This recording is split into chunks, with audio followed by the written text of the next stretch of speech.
પાણીના DNA sample match ગૃહ રાજ્યમંત્રી હર્ષ સંઘવીની પ્રેસ કોન્ફરન્સ યોજાઈ છે। વિજય રૂપાણીજીનું દુર્ઘટનામાં નિધન થયું છે। આજે સવારે 11:10 વાગે ડીએનએ મેચ થયું હતું તેમ કહેવું છે હર્ષ સંઘવીનું। આ સાથે જ થોડીવારમાં મૃતદેહ પરિવારને સોંપવામાં આવશે તેવી માહિતી પણ આપવામાં આવી।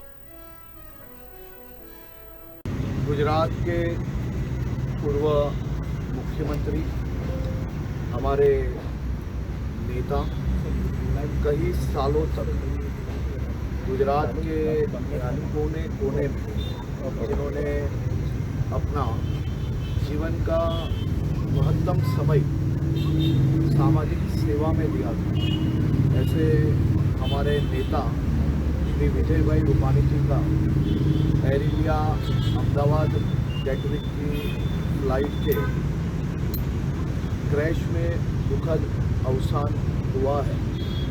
और ख़ास तौर आज सुबह करीबन 11:10 को का